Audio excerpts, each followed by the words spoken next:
నమస్కారం. జైన్ న్యూస్ వార్తలకు స్వాగతం. ముందుగా వార్తల్లోని ముఖ్యాంశాలు. 2027 నాటికి పోలవరం పూర్తి లక్ష్యమన్న సీఎం చంద్రబాబు. సాగునీటి సంఘాల భాగస్వామ్యంతోనే నీటి భద్రత సాధ్యమని వెల్లడి. పోలవరం పూర్తయితే లక్షల ఎకరాలకు సాగునీరు అందిస్తామని హామీ. రైతుల ప్రయోజనాలే ప్రభుత్వ ప్రాధాన్యత అన్న చంద్రబాబు. తెలంగాణకు ఏం చేయని బీజేపీ ఎట్లా ఓట్లు అడుగుతోందని సీఎం రేవంత్. జాతీయ నాయకుడితో వచ్చిన ఒక్క మున్సిపాలిటీ గెలవరు అని వ్యాఖ్య. పాలమూరు మెట్రో నిధులు ఇవ్వని బీజేపీపై సీఎం ప్రశ్నలు. బీజేపీ ప్రచారంపై కాంగ్రెస్ శ్రేణులు సిద్ధంగా ఉన్నాయన్న సీఎం. లడ్డూ వివాదంలో చంద్రబాబు పవన్ కళ్యాణ్ పై భూమన ఫైర్. లడ్డూ వాసనపై చంద్రబాబు వ్యాఖ్యలపై స్వతంత్ర విచారణ డిమాండ్. తిరుమల లడ్డూను రాజకీయంగా వాడుకోవడం దుర్మార్గమన్న భూమన. భక్తుల మనోభావాలతో ఆడుకోవద్దని భూమన హెచ్చరిక. పవన్ బీజేపీ పొత్తు తెలంగాణ ప్రజలు ఆలోచించాలన్న పొన్నం. తెలంగాణను మోసం చేసిన బీజేపీతో పవన్ కలవడం తప్పు అని వ్యాఖ్య. రాష్ట్ర వ్యతిరేక శక్తుల పొత్తును ప్రజలు సహించరన్న పొన్నం.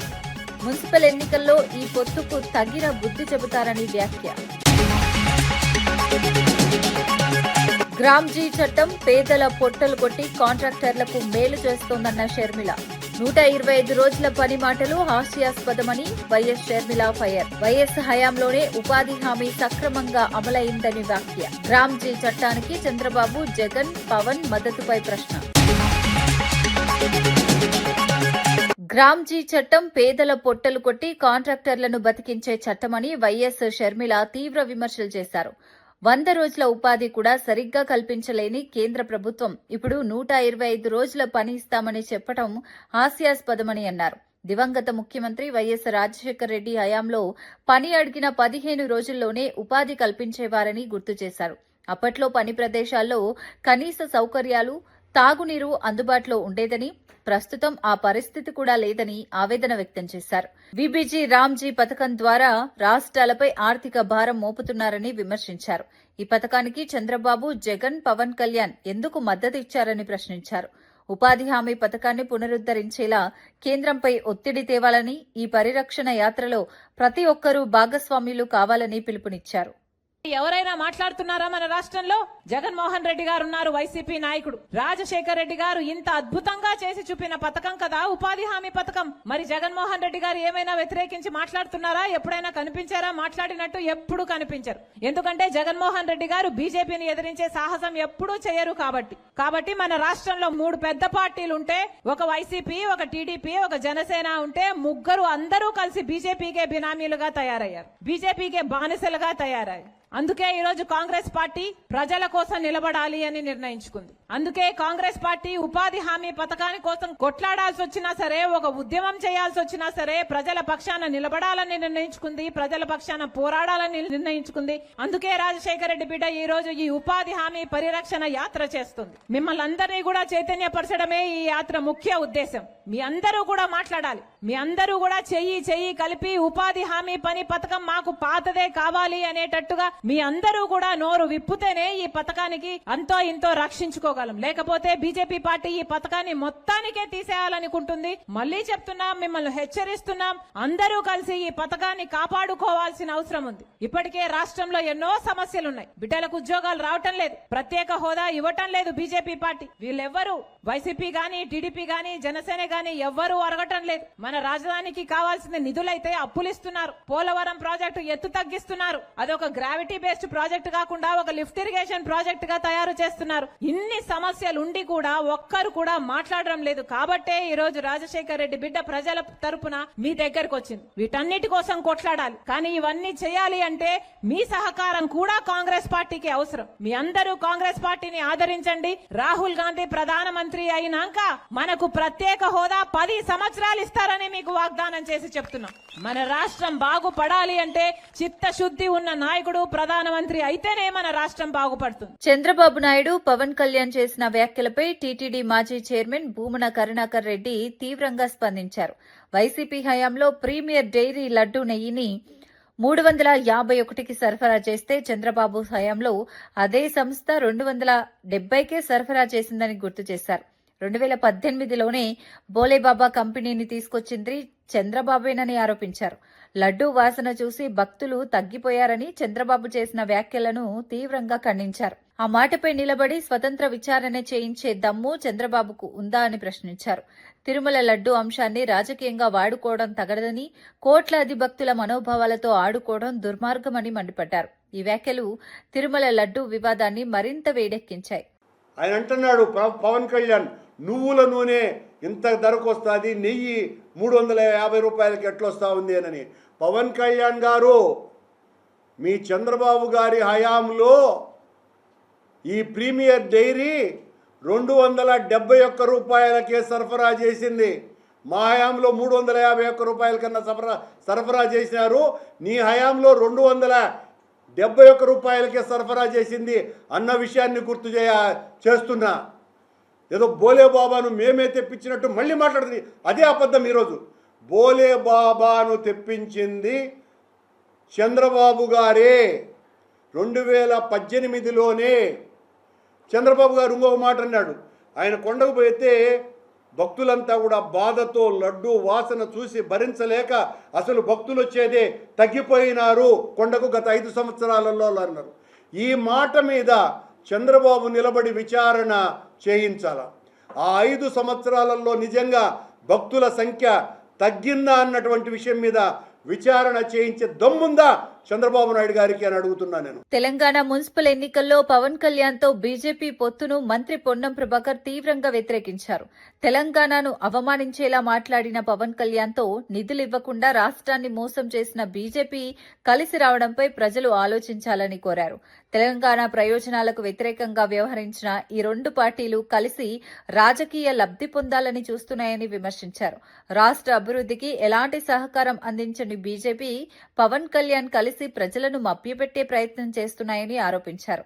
ఈ రాష్ట్ర వ్యతిరేక విధానాలను మేధావులు ప్రజలు సహించబోరని హెచ్చరించారు. మున్సిపల్ ఎన్నికల్లో తెలంగాణ ప్రజలు ఈ పొత్తుకు తగిన బుద్ధి చెబుతారని ధీమా వ్యక్తం చేశారు. ఈ వ్యాఖ్యలు ఎన్నికల ప్రచారంలో రాజకీయ వేడిని పెంచాయి.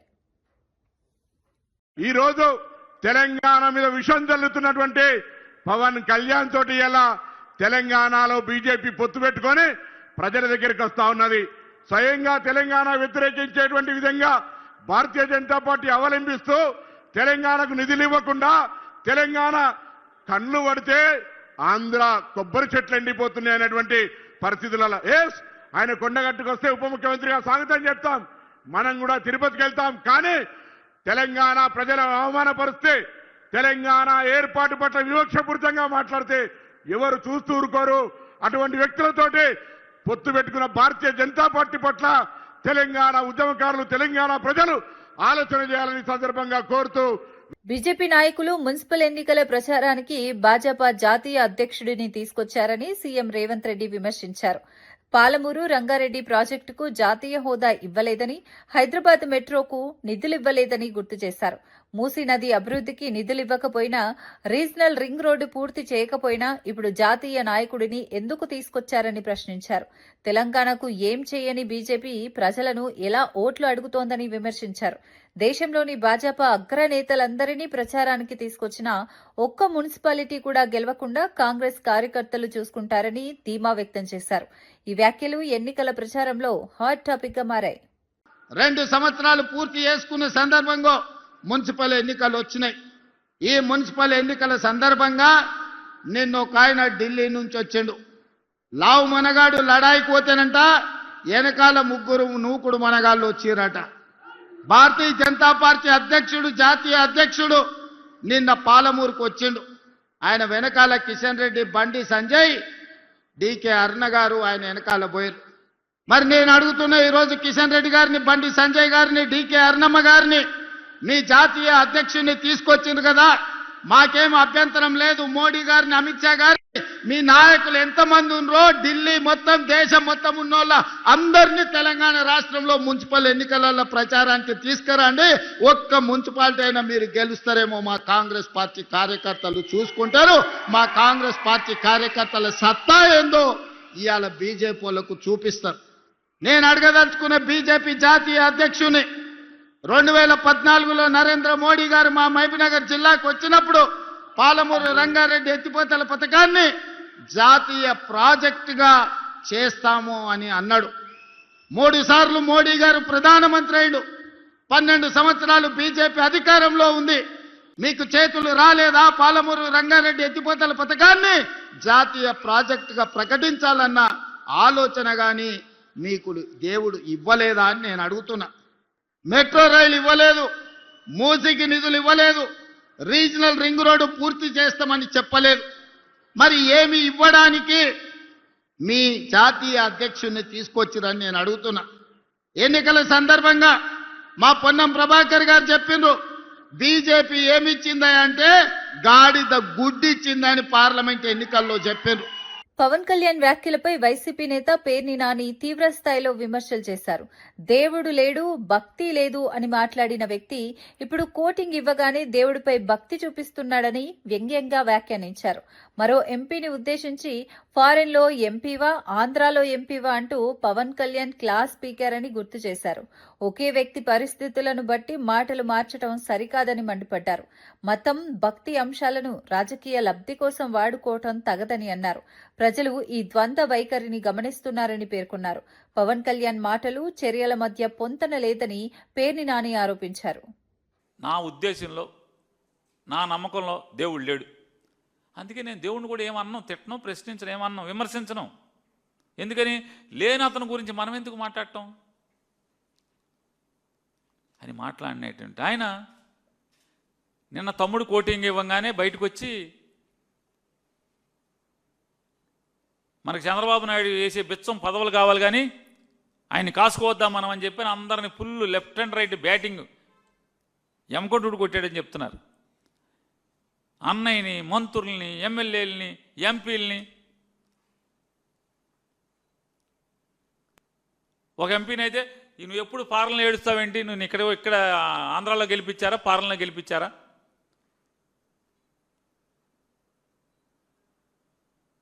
ఆ ఎంపీని తిడతాడు. వీళ్ళందరూ తిట్టాక ఒక్కొక్కడు బయలుదేరిపోయారు. బయలుదేరిపోయి అతని భాష అది చూడండి. అంతకితమేమో దేవుడు లేడు, దేవుడు అంటే నాకు నమ్మకం లేదు, ఇదంతా మిథ్య అని చెప్పి మాట్లాడినట్టు అతను నిన్న మేము సనాతన హిందువుని, జగన్మోహన్ రెడ్డి గారు నువ్వు క్రిస్టియన్వి, మా మతం జోలికి రాబాకు, మా మతాన్ని అపచారం చేయబాకు, అపవిత్రం చేయబాకు, అయి చేయబాకు, ఈ చేయబాకు అన్నాడు. ఓరి లేశాల పాడుగాను. అసలు చూడండి, రాజకీయాల కోసం ఎంత దిగజారి ప్రవర్తిస్తారు వీళ్ళు. అసలు ఎస్ఎల్బీసీ టన్నెల్లో చిక్కుకున్న మృతదేహాలను ఇప్పటికీ బయటకు తీయలేని దద్దమ్మ సీఎం రేవంత్ రెడ్డి అంటూ బీఆర్ఎస్ శాసనసభాపక్ష ఉపనేత హరీష్ రావు తీవ్రంగా మండిపడ్డారు. తమ ప్రభుత్వ హయాంలో 7 ఏళ్లలో 11.5 కిలోమీటర్ల టన్నెల్ తవ్వామని గుర్తు చేశారు. రేవంత్ రెడ్డి అధికారంలోకి వచ్చిన 2 ఏళ్లలో 100 మీటర్లు కూడా తవ్వలేదని విమర్శించారు. అక్రమాలు, నిర్లక్ష్యం వల్లే ఎస్ఎల్బీసీ ప్రాజెక్టు పూర్తిగా నాశనమైందని ఆరోపించారు. ప్రజల ప్రాణాలతో ముడిపడిన ప్రాజెక్టుపై బాధ్యత లేకుండా వ్యవహరించారని మండిపడ్డారు. మృతుల కుటుంబాలకు కనీస న్యాయం కూడా చేయలేని ప్రభుత్వం సిగ్గు లేకుండా మాట్లాడుతోందని అన్నారు. ఎస్ఎల్బీసీ అంశం రాష్ట్రంలో ప్రభుత్వ వైఫల్యానికి నిదర్శనంగా మారిందన్నారు. హరీష్ రావు వ్యాఖ్యలు రాజకీయంగా తీవ్ర దుమారం రేపాయి. 100 మీటర్లు తవ్వినావా నీ ముఖానికి? నువ్వు మాట్లాడుతావు. మేము 7 ఏళ్లలో 11.5 కిలోమీటర్లు తవ్వినాం. మీరు మూలకు పడేసిపోయినరు. బీఆర్ఎస్ వచ్చిన నాడు ఎస్ఎల్బీసీ మొత్తం కూడా తుప్పు పట్టిపోయి మూలకు పడేసి 2 ఏళ్లుగా పనులు బందుబాటి గబ్బిలాలు నిలయమైపోయినటువంటి దాన్ని మళ్ళీ ఓపెన్ చేసి మేము 11.5 కిలోమీటర్లు పూర్తి చేస్తే నువ్వు 2.5 సంవత్సరాలు అయింది. నీ 2.5 సంవత్సరాల్లో నువ్వు 100 మీటర్లు తవ్వినావా అంటున్నా. 100 మీటర్స్ 100 మీటర్లు తవ్వలే కానీ మీ అవినీతికి, మీ ఆగమాగం చర్యలకు ఎస్ఎల్బీసీ టనల్ కుప్పగూలిపోయి 8 మంది ప్రాణాలు బలిగొన్నావు. కనీసం శవాలను బయటకు తేలేని చేతగాని దద్దమ్మ ప్రభుత్వం నీది. నువ్వు నిన్న ఎస్ఎల్బీసీ బీఆర్ఎస్ పక్కకు పెట్టిందని మాట్లాడుతూ, పక్కకు పెట్టింది ఎవరు? మా హయాంలో ఎస్ఎల్బీసీలో అంతర్భాగమైనటువంటి పెండ్లిపాక రిజర్వాయర్ను, దిండి రిజర్వాయర్ను, ఎస్ఎల్బీసీ టనల్ను 4,000 కోట్ల రూపాయలతో మేము పనులు చేసినాం. 4,000 కోట్ల పనులు మేము చేసినాం. నువ్వు వచ్చి 100 మీటర్లు దవ్వలే 2.5 ఏళ్ళల్లా కుప్పగుల వచ్చినావు. ఎస్ఎల్బీసీని ఖతం చేసినావు నువ్వు. ఇంకా ఏ ముఖం పెట్టుకొని ఎస్ఎల్బీసీని గురించి బీఆర్ఎస్ పార్టీని విమర్శిస్తున్నావు? నువ్వు తప్పు చేసింది నువ్వు, ఎస్ఎల్బీసీని కుప్పగూల్చింది నువ్వు, శవాలు బయటకు తేలేని దద్దమ్మవు నువ్వు. మేము 11.5 కిలోమీటర్లు తవ్వి పెండ్లిపాక గట్టి దిండి గట్టి 4,000 కోట్లతోని నల్గొండ జిల్లాకు నీళ్ళిచ్చే ప్రయత్నం మేం చేస్తే నువ్వు ఉల్టా మా మీద మాట్లాడతావు. చోరు ఉల్టా కోత్వాల్కు డాంటే అన్నట్టున్నది నీ కథ. ముఖ్యమంత్రి చంద్రబాబు నాయుడు ఆదేశాలకు అనుగుణంగా 2027 నాటికి పోలవరం ప్రాజెక్టును పూర్తి చేయడమే లక్ష్యంగా పనిచేస్తున్నామని ప్రభుత్వం స్పష్టం చేసింది. అమరావతిలో మన నీరు మన భవిష్యత్తు కార్యక్రమంలో భాగంగా సాగునీటి సంఘాల ప్రతినిధులతో జరిగిన బహిరంగ సభలో చంద్రబాబు పాల్గొన్నారు. సాగునీటి సంఘాల భాగస్వామ్యంతోనే నీటి భద్రత సాధ్యమని ఆయన అన్నారు. పోలవరం ప్రాజెక్టు పూర్తయితే లక్షల ఎకరాలకు సాగునీరు అందుతుందని చెప్పారు. రైతుల ప్రయోజనాలే ప్రభుత్వ ప్రాధాన్యత అని స్పష్టం చేశారు. నీటి నిర్వహణలో స్థానిక సంఘాల పాత్ర కీలకమని, వారి సూచనలతో విధానాలు రూపొందిస్తామని తెలిపారు. వేలాది మంది సాగునీటి సంఘాల ప్రతినిధులు ఈ సభకు హాజరయ్యారు. ఈ ప్రకటన రైతుల్లో ఆశలు రేపుతోంది. ఇరిగేషన్ శాఖ మంత్రులు మాట్లాడారు ఆ రోజు అసెంబ్లీలో సైతం. ఒక ఇరిగేషన్ శాఖ మంత్రి అయితే చెప్పాడు, పోలవరం ఎవ్వరికీ అర్థం కాదు, ఎందుకంటే నాకే అర్థం కాలేదని చెప్పినటువంటి వ్యక్తి. అంతేకాదు డయాఫ్రమ్ వాళ్ళ గురించి చెప్పినట్టు రాంబాబు గారు అని మీరు చాలా నాకంటే స్పీడ్గా ఉన్నారు. ఆయన మరొక మాట మాట్లాడాడు. విలేకరులు డయాఫ్రమ్ వాళ్ళ గురించి మాట్లాడితే ఆ డయాఫ్రమ్ వాళ్ళే ఉంది, బక్రానంగల్కి ఉంటుంది, శ్రీశైలంకి ఉంటుంది, నాగార్జున సాగర్కి ఉంటుందని. అంటే ఏ ప్రాజెక్టుకి డయాఫ్రమ్ వాల్ ఉంటుందో కూడా తెలియకుండా మరి ఆయన మాట్లాడినటువంటి మాటలు కానీ, మరి ఆయనకి తీసిపోకుండా ఇంకొక ఇరిగేషన్ శాఖ మంత్రి ఆ రోజు మేము అసెంబ్లీలో ప్రశ్నించాం. మీరు మీ ముఖ్యమంత్రి 2020, 2021, 2022 తేదీలు చెప్తూ ఉన్నాడు, సంవత్సరాలు చెప్తూ ఉన్నాడు, కానీ 1% కూడా పనులు ముందుకెళ్తలేదని అంటే ఆ ఇరిగేషన్ శాఖ మంత్రి చెప్పేవాడు, పావు వెరిసింట అరివెలిసింట కాదు, బుల్లెట్ దిగిందా లేదా అని చెప్పేవాడు. అంటే ఈ రకమైనటువంటి ఇరిగేషన్ శాఖ మంత్రులు, దానికి తోడు ఆ రోజు ఉన్నటువంటి ముఖ్యమంత్రి మరి యొక్క పోలవరాన్ని ధ్వంసం చేసి డయాఫ్రమ్ వాళ్ళని విధ్వంసం చేసినటువంటి పరిస్థితుల్లో మళ్ళీ ఈరోజు చంద్రబాబు నాయుడు గారు అధికారంలోకి వచ్చిన వెంటనే మొట్టమొదటి ముఖ్యమంత్రిగా ప్రమాణ స్వీకారం చేసిన తర్వాత పోలవరాన్ని సందర్శించి రేపు 2027 కల్లా పోలవరం పూర్తి చేస్తానని చెప్పినటువంటి వ్యక్తి నాయకులు మన నారా చంద్రబాబు. నెయ్యిలో జంతు కొవ్వు లేదని సీబీఐ స్పష్టంగా చెప్పినా కూటమి నేతలు ఫ్లెక్సీలు వేసి దుష్ప్రచారం చేస్తున్నారని వైఎస్ఆర్సీపీ నేత ఎంపీ సుబ్బారెడ్డి ఆరోపించారు. సుప్రీంకోర్టు చెప్పిందొకటి, కూటమి నేతలు చేస్తున్నది మరొకటని విమర్శించారు. లడ్డూ అంశాన్ని కావాలని రాజకీయంగా మలిచి వైఎస్ఆర్సీపీపై నెపం అంటగట్టే ప్రయత్నం చేస్తున్నారని మండిపడ్డారు. దర్యాప్తు సంస్థలు క్లారిటీ ఇచ్చినా ప్రజల్లో గందరగోళం సృష్టించడం అనైతికమన్నారు. భక్తుల విశ్వాసాలతో ఆడుకోవటం తీవ్ర తప్పిదమని వ్యాఖ్యానించారు. రాజకీయ లబ్ధి కోసం తిరుమల లడ్డూను వాడుకోవటం దుర్మార్గమని ఆరోపించారు. ఈ అంశంపై ప్రజలు నిజాలు గ్రహించాలని పిలుపునిచ్చారు. లడ్డూ వివాదం మరోసారి రాజకీయ వేడిని పెంచింది. అత్యంత న్యాయస్థానం సుప్రీంకోర్టు ఈ విషయంపై భక్తుల మనోభావాలు దెబ్బతినకుండా కాపాడాల్సిన బాధ్యత మనందరిపై ఉందని చెప్పినా కూడా, సిబిఐ ఛార్జ్షీట్ ఫైల్ చేసినా కూడా, జంతు కొవ్వు లేదని చెప్పినా కూడా ఈ కూటమి ప్రభుత్వం పెద్దలు కానివ్వండి, మంత్రులు కానివ్వండి, భక్తుల మనోభావాలు దెబ్బతినే విధంగా ఏ విధంగా దుష్ప్రచారం చేస్తున్నారు గత 10 రోజుల నుంచి మీరు చూస్తున్నారు. అదే కాకుండా ఆంధ్రప్రదేశ్ రాష్ట్రంలో హోర్డింగ్స్, ఫ్లెక్సీలు పెట్టేస్తున్నాయి. వైసీపీ హయాంలో జంతు కొవ్వు కలిపిన కల్తీ నెయ్యి వాడారు, ఇన్ని లక్షల లడ్లు తయారు చేశారు, ఇన్ని కోట్ల లడ్లు తయారు చేశారు, ఇంత అవినీతికి పాల్పడ్డారు. సుప్రీంకోర్టు చెప్పింది ఏంటి, మనం చేసింది ఏంటి? సిట్ ఏం చెప్పింది? జంతు కొవ్వు లేదని చెప్పి సిబిఐ స్పష్టంగా చెప్పినా కూడా ఈ విధంగా ఫ్లెక్సీలు వేసి దుష్ప్రచారం చేయటం అంటే వైఎస్ఆర్ కాంగ్రెస్ పార్టీకి కుట్రపూరితంగా ఆ నెపం అంటగట్టాలనే దుర్దులతోనే ఈ కూటమి ప్రభుత్వం పెద్దలు చేస్తున్నారనేది క్లియర్గా అర్థమవుతుంది. చంద్రబాబు నాయుడు తన రాజకీయ లబ్ధి కోసం వెంకటేశ్వర స్వామిని వాడుకుంటున్నారని వైఎస్ఆర్సీపీ లోక్సభ పక్ష నేత మిథున్ రెడ్డి తీవ్ర ఆరోపణలు చేశారు. చంద్రబాబు చెప్పిన మాటలు తప్పని సిట్ స్పష్టంగా తేల్చిందన్నారు. ఆ నిజాలు బయటకు రావడంతో అంబటి రాంబాబు, జోగి రమేష్ ఇళ్లపై దాడులు జరిగాయని ఆరోపించారు. తప్పు చేసిన వ్యక్తి అయితే సుప్రీంకోర్టుకు ఎలా వెళ్తారని ప్రశ్నించారు.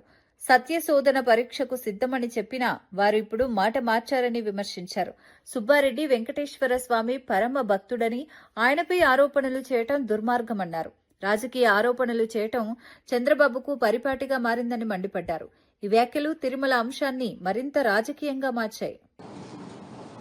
సుబ్బారెడ్డి గారు పెద్దలు సుప్రీంకోర్టులో ఆయనే ఫైల్ చేయడం జరిగింది. ఒక తప్పు చేసిన వ్యక్తి అయితే ఆయనే సుప్రీంకోర్టుకు ఎందుకు వెళ్తారు? అదేవిధంగా ఆయన హోమ్ మినిస్టర్ గారు కానీ, అదేవిధంగా ఆయన సిబిఐ కూడా చెప్పడం జరిగింది. పాలిగ్రాఫ్ టెస్టు లేకపోతే ఎటువంటి సత్యశోధన పరీక్షకైనా నేను సిద్ధము అని చెప్పారు. ఒక తప్పు చేసిన వ్యక్తి అలా ఎందుకు చెప్తారని చెప్పి కూడా ఈరోజు నేను తెలియజేస్తా ఉన్నాను. అంత దేవుడు అంటే అంత ఆయన సొంత డబ్బులు ఖర్చు పెట్టి ఎన్నో గుళ్ళు గోపురాలు కట్టించడం జరిగింది. నిత్యం రోజు కూడా అతని ఇంట్లో ఒక గోశాల ఉంది. నేను ప్రత్యేక సాక్ష్యము, చేయనంటూ పూజలు ఉండవు. దేవుడికి అపారమైన భక్తితో రోజు కూడా ఆయన ఇంటి నుంచి బయలుదేరే ముందు గోపూజ చేసి బయలుదేరే సాంప్రదాయం కూడా ఉంది. అటువంటి భక్తుల్ని పట్టుకొని ఈరోజు రకరకాల ఆరోపణలు చేస్తూ ఆయన సత్యశోధన పరీక్షకు సిద్ధమన్నా కూడా ఈరోజు రాజకీయ లబ్ధి కోసము ఇటువంటి తప్పుడు ఆరోపణలు చేయడం చాలా హేయమైన రాజకీయము. ఇటువంటి దేవుణ్ణి వాడుకొని రాజకీయాలు చేయడం మానుకోమని చెప్పి కూడా నేను ఈరోజు తెలుగుదేశం పార్టీని కోరుతా ఉన్నాను. మీరు ఒక స్టేట్మెంట్ ఇచ్చినారు, ఒక దీని వరకు అయిపోయింది. సిట్ ఈరోజు దాన్ని క్లారిటీ కూడా ఇచ్చింది. ఇంకా వదిలేసి ప్రజల బాగోగులు చూసుకోవాలని చెప్పి కూడా మేము కోరుతా ఉన్నాం. ఈరోజు మొత్తం కూడా ఈ రాజకీయాలన్నీ కూడా రకరకాల ఆరోపణలు చేయడము, మళ్ళీ తోకముడిచిపోవడం ఈ మధ్యలో చూస్తూనే ఉన్నాము. అదేవిధంగా ఈరోజు ఈ ఆరోపణలు కూడా పూర్తి నిరాధారం అని చెప్పి కూడా ఈరోజు అడ్డగోలు హామీలిచ్చి అధికారంలోకి వచ్చిన కాంగ్రెస్ పార్టీ ఇచ్చిన ఒక్క హామీని కూడా అమలు చేయలేదని బీఆర్ఎస్ వర్కింగ్ ప్రెసిడెంట్ కేటీఆర్ తీవ్రంగా విమర్శించారు. కేసీఆర్ కు పేరొస్తుందని కళ్యాణలక్ష్మి, షాదీ ముబారక్ వంటి పథకాలను కూడా పక్కన పెట్టేశారని ఆరోపించారు. కాంగ్రెస్ పార్టీ మాటలు నమ్మితే ప్రజలు మరోసారి మోసపోతారని హెచ్చరించారు. మున్సిపల్ ఎన్నికల్లో కాంగ్రెస్ కు ఓటు వేస్తే అదే పరిస్థితి కొనసాగుతుందని అన్నారు. బీఆర్ఎస్ హయాంలో అమలైన సంక్షేమ పథకాలను ప్రజలు గుర్తు చేసుకోవాలని పిలుపునిచ్చారు. ప్రజా సమస్యలపై కాంగ్రెస్ కు చిత్తశుద్ది లేదని మండిపడ్డారు. ఉన్నాయి తీసేసాం. ఇక్కడ వాళ్ళకన్నా గతంలో కేసీఆర్ కిట్ వచ్చిన వాళ్ళు ఉన్నారా? కేసీఆర్ కిట్ వచ్చిన చేయలేవట్టు వచ్చిందా? ఒక మాట, ఇంటికాడ గర్భవతిని బండ్లెక్కించుకొని దవాఖానకు తీసుకుపోయి అక్కడ ప్రసూతి అయిన తర్వాత ఆడపిల్ల ఉడితే 13,000, మగపిల్లగాడు ఉడితే 12,000 ఇచ్చిన ప్రభుత్వం ఏదైనా ఉందా ఇదివరకు? ఇందిరమ్మ, ఇంతకు ముందున్న సోనియమ్మ వాళ్ళని ఇచ్చిర్రా? ఎవరు కేసీఆర్ సార్ ఇచ్చిండు. ఇవాళ ఉందా మరది? తీసి పారేసిరు. అది మంచి పథకమా చెడ్డ పథకమా? మరి ఎందుకు తీయాలి? లేడీస్ కి ఇచ్చే పథకం తీయచ్చా? కేసీఆర్ పేరుంటే మార్చుకో పేరు, మేము వద్దన్నమా? ఇందిరమ్మ కిట్ అని పెట్టుకో, మేము వద్దన్నమా? కానీ కేసీఆర్ మీద కోపంతో కేసీఆర్ కిట్ తీసేసిండు. కేసీఆర్ ఉన్నప్పుడు మీకు రంజాన్ తోఫా వస్తుంది, యాదుకుందా? చెల్లె వెనకాల ఉన్న మా ముస్లిం ఆడబిడ్డలు వస్తుండేనా? ఇలా వస్తుందా రంజాన్ తోఫా? క్రిస్మస్ కు క్రిస్మస్ కానుక వస్తుండే, బతుకమ్మకు బతుకమ్మ చీర వస్తుండే. ఈసారి బతుకమ్మకు చీర పెట్టిండా రేవంత్ రెడ్డి? వచ్చినాయా? కనీసం రైక పెట్టిండా? చీర లేదు, రైక లేదు, ఏమీ లేదు. ఉన్న బిజినెస్ అన్ని ఉందంటే అది నాశనం చేసిండు. మరి ఆయన గుద్దుదాం మరి కాంగ్రెస్ కోట్లు? ఇదివరకు ఉన్న పిల్లగాని మీద కోపంతో మళ్ళీ కాంగ్రెస్ కోట్లు గుద్దుతే రేవంత్ రెడ్డి ఏమనుకుంటాడు అంటే, నేను చీర పెట్టకపోయినా, రైక పెట్టకపోయినా, 4,000 పెన్షన్ ఇవ్వకపోయినా, నెలకు 2,500 ఇవ్వకపోయినా, చెప్పినట్టు స్కూటీ ఇవ్వకపోయినా, ఏమి ఇవ్వకపోయినా నాకే గుద్దుతున్నారు, ఫ్రీ బస్ కే గుద్దుతున్నారు. కాబట్టి నేను ఏమి ఇచ్చే అవసరం లేదు, ఏం కాదు, నేను సపరేట్ ఇట్లే ఉంటా అనుకుంటాడా అనుకోడా? బీఆర్ఎస్ హయాంలో చొప్పదండి నియోజకవర్గాన్ని ఎప్పుడూ పట్టించుకోలేదని ఎమ్మెల్యే మేడిపల్లి సత్యం విమర్శించారు. సీఎం రేవంత్ రెడ్డి నాయకత్వంలోని కాంగ్రెస్ ప్రభుత్వం అధికారంలోకి వచ్చిన తర్వాత చొప్పదండికి భారీ అభివృద్ది నిధులు మంజూరయ్యాయని తెలిపారు. దాదాపు 200 కోట్ల రూపాయలతో young India integrated residential school, degree కాలేజీతో పాటు అడ్వాన్స్డ్ టెక్నాలజీ సెంటర్కు అనుమతులు వచ్చాయని చెప్పారు. ఇది నియోజకవర్గ యువత భవిష్యత్తుకు మైలురాయిగా నిలుస్తుందన్నారు. గతంలో అభివృద్ది మాటలకే పరిమితమైందని, ఇప్పుడు పనులు కనిపిస్తున్నాయని పేర్కొన్నారు. విద్య, నైపుణ్యాభివృద్ధి ద్వారా యువతకు ఉపాధి అవకాశాలు పెరుగుతాయని తెలిపారు. ప్రజలు ఈ మార్పును గమనిస్తున్నారని, అభివృద్ధి కొనసాగుతుందని ధీమా వ్యక్తం చేశారు. రేవంత్ రెడ్డి గారి నాయకత్వం పట్ల విశ్వాసంతో వారు ముఖ్యమంత్రి అయితే ఈ చొప్పదండి నియోజకవర్గం మాకు ఇటు సాగునీటి రంగంలో గాని, తాగునీటికి గాని, ఇటు మౌలిక వసతుల కల్పన కోసం గత 10 సంవత్సరాలు పరిపాలించినటువంటి ఆనాటి ముఖ్యమంత్రి చంద్రశేఖరరావు గారు ఈ నియోజకవర్గాన్ని ఏనాడు కూడా పట్టించుకోలేదు. కానీ మన అందరి అభిమాన నాయకుడు రేవంత్ రెడ్డి గారు ముఖ్యమంత్రి అయినాక అతి కొద్ది నెలల్లోనే ఈ నియోజకవర్గానికి 200 కోట్ల రూపాయలతోటి young India integrated residential school మనకు మంజూరు చేసిన ముఖ్యమంత్రి గారికి నేను శిరస్సు వంచి ధన్యవాదాలు తెలియజేస్తున్నా. అంతేకాదు ఈ నియోజకవర్గంలో కనీసం ఒక్క డిగ్రీ కాలేజ్ లేదు. సార్ మా నియోజకవర్గంలో ఒక డిగ్రీ కాలేజ్ లేదు, మీరు ఖచ్చితంగా మంజూరు చేయాలంటే డిగ్రీ కాలేజే కాదు దానికి సంబంధించినటువంటి బడ్జెట్ శాంక్షన్ ఇస్తున్నా, పోస్టులు ఇస్తున్నా అని చెప్పి శాంక్షన్ చేసిన ఈ నియోజకవర్గంలో ఈ వచ్చే విద్యా సంవత్సరం నుంచి మనకు డిగ్రీ కాలేజ్ కూడా శాంక్షన్ చేయించారు మన గౌరవ ముఖ్యమంత్రి గారు. ఇలా టెక్నికల్ సంబంధించి advanced training centre. Rahul Gandhi నిర్ణయం మేరకు దేశంలో ఏ రాష్ట్రం చేయని సాహసం చేసి తెలంగాణలో కులగణన నిర్వహించామని మంత్రి తుమ్మల నాగేశ్వరరావు తెలిపారు. సీఎం రేవంత్ రెడ్డి నాయకత్వంలో కులాల వారీగా పూర్తి స్థాయి లెక్కలు తీసిన ఘనత కాంగ్రెస్ ప్రభుత్వానిదన్నారు. ఈ కులగణన లెక్కల ఆధారంగా బీసీలకు 42% రిజర్వేషన్లు కల్పించేందుకు ప్రభుత్వం పోరాటం చేస్తోందని చెప్పారు. తెలంగాణ చేపట్టిన కులగణన దేశానికే రోల్ మోడల్గా నిలిచిందని అన్నారు. అందుకే కేంద్ర ప్రభుత్వం కూడా దేశవ్యాప్తంగా కులగణనకు పూనుకుందని పేర్కొన్నారు. సామాజిక న్యాయం సాధించడమే కాంగ్రెస్ లక్ష్యమని స్పష్టం చేశారు. అన్ని వర్గాల సంక్షేమానికి ఈ కులగణన ఉపయోగపడుతుందని తెలిపారు. ఈ ప్రకటన రాజకీయంగా ప్రాధాన్యం సంతరించుకుంది. అసాధ్యమనే అట్ని సుసాధ్యం చేయటమే ఆయన లక్ష్యంగా సామాన్యుడైనటువంటి రేవంత్ రెడ్డి గారిని, మామూలు మనిషి అయినటువంటి రేవంత్ రెడ్డి గారిని ముఖ్యమంత్రి చేసినటువంటి తెలంగాణ ప్రజల యొక్క రుణాలు తీర్చుకోవటం కోసం, వాళ్ళ ఆశలు నెరవేర్చడం కోసం, వాళ్ళ అవసరాలు తీర్చడం కోసం కాంగ్రెస్ పార్టీ ప్రతినిధిగా సోనియా గాంధీ గారు పంపిస్తే మీరు ఆశీర్వదిస్తే ఈనాడు ముఖ్యమంత్రిగా సుదీర్ఘకాలం ఈ తెలంగాణ రాష్ట్రాన్ని పట్టి పీడిస్తున్నటువంటి శాశ్వత సమస్యలకి పరిష్కారం చేసినటువంటి రేవంత్ రెడ్డి గారు. మీకు తెలుసు కులగణన అనేది అందరి కోరిక. ఈ యొక్క జాతికి ఏ కులం ఎంతమంది ఉంటే వాళ్ళకి అన్ని అవకాశాలు రావాలి, సామాజిక పరంగా, రాజ్యాంగ పరంగా, ఉద్యోగ పరంగా జీవితాల్లో వెలుగులు నింపాలి అని రాహుల్ గాంధీ గారి యొక్క కోరిక మేరకి, కాంగ్రెస్ పార్టీ నిర్ణయం మేరకి గుండె ధైర్యంతో భారతదేశంలో కులగణన చేసినటువంటి ఏకైక ముఖ్యమంత్రి రేవంత్ రెడ్డి గారు అని చెప్పి మీకు ఈ సందర్భంగా మనం చేస్తున్నాం. అందుకని ఈరోజు బీసీ జనాభాకు తగ్గట్టుగా అన్ని రకాలుగా ఉద్యోగాల్లో, రాజకీయాల్లో క్యాంపు కార్యాలయంలో ముఖ్యమంత్రి చంద్రబాబు నాయుడు కార్మిక శాఖపై సమీక్ష నిర్వహించారు. పరిశ్రమలకు అవసరమైన ఆధునిక నైపుణ్యాలను కార్మికుల్లో పెంచాలని సీఎం ఆదేశించారు. జిల్లాల వారీగా, రంగాల వారీగా కార్మికుల డేటాబేస్ రూపొందించాలని సూచించారు. గిగ్ వర్కర్లు, నిర్మాణ రంగ కార్మికుల ఆదాయాలు పెరిగేలా ప్రత్యేక కార్యాచరణ సిద్దం చేయాలని చెప్పారు. ఆధునిక నైపుణ్య శిక్షణతో ఏపీ కార్మికులు విదేశాల్లో కూడా ఉపాధి పొందేలా చూడాలని స్పష్టం చేశారు. నైపుణ్యం పోర్టల్తో అనుసంధానించి కార్మికులు వివిధ కోర్సులు అభ్యసించేలా చర్యలు తీసుకోవాలని ఆదేశించారు. ఈ సమీక్షకు మంత్రి వాసంశెట్టి సుభాష్, ఉన్నతాధికారులు హాజరయ్యారు. కార్మికుల భవిష్యత్తుపై ప్రభుత్వం ప్రత్యేక దృష్టి పెట్టిందని అధికారులు తెలిపారు.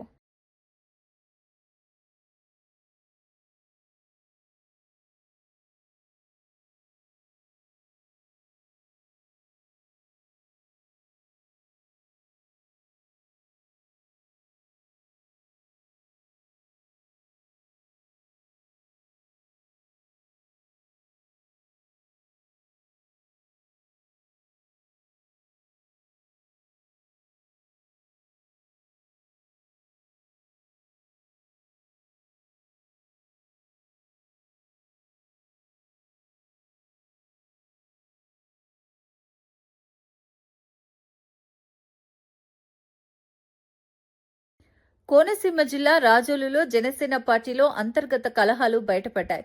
జన సైనికుడు ముత్యాల కన్నా తీవ్ర ఆవేదన వ్యక్తం చేశారు. సొంత పార్టీ నాయకులే తనపై దాడికి పాల్పడ్డారని ఆరోపించారు.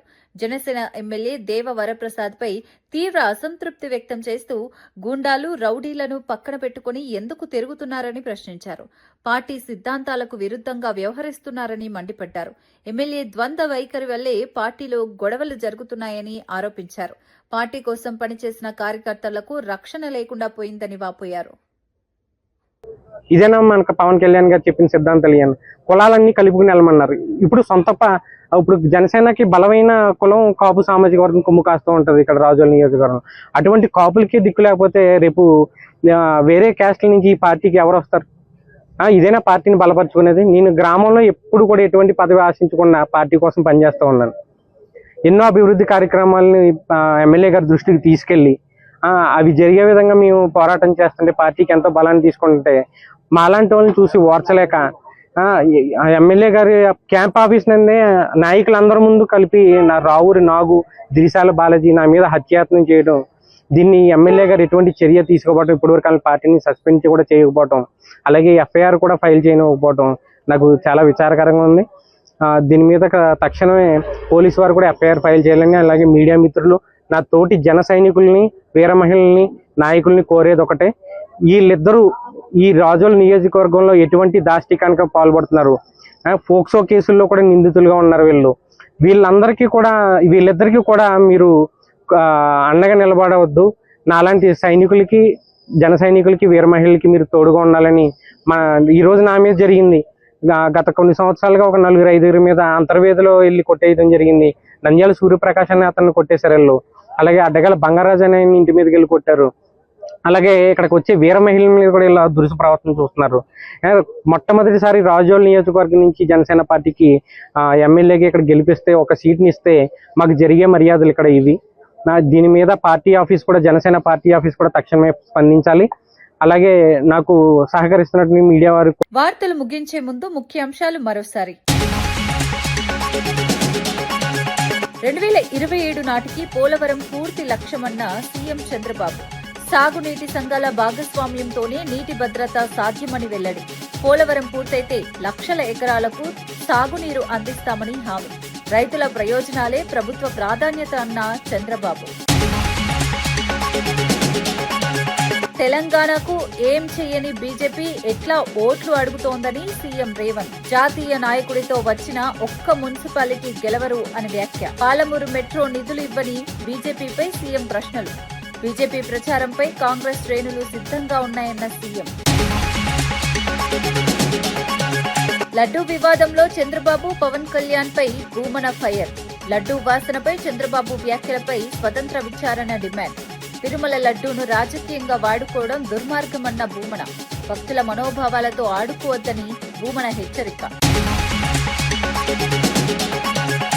పవన్ బీజేపీ పొత్తు తెలంగాణ ప్రజలు ఆలోచించాలన్న పొన్నం. తెలంగాణను మోసం చేసిన బీజేపీతో పవన్ కలవడం తప్పు అని వ్యాఖ్య. రాష్ట్ర వ్యతిరేక శక్తుల పొత్తును ప్రజలు సహించరన్న పొన్నం. మున్సిపల్ ఎన్నికల్లో ఈ పొత్తుకు తగిన బుద్ధి చెబుతారని వ్యాఖ్య. గ్రామ్జీ చట్టం పేదల పొట్టలు కొట్టి కాంట్రాక్టర్లకు మేలు చేస్తోందన్న షర్మిల. 125 రోజుల పని మాటలు హాస్యాస్పదమని వైఎస్ షర్మిల ఫైర్. వైఎస్ హయాంలోనే ఉపాధి హామీ సక్రమంగా అమలైందని వ్యాఖ్య. గ్రామ్జీ చట్టానికి చంద్రబాబు, జగన్, పవన్ మద్దతుపై ప్రశ్న. ఇవి ఈనాటి వార్తా విశేషాలు. మరో బులెటిన్లో మళ్ళీ కలుద్దాం. నమస్కారం.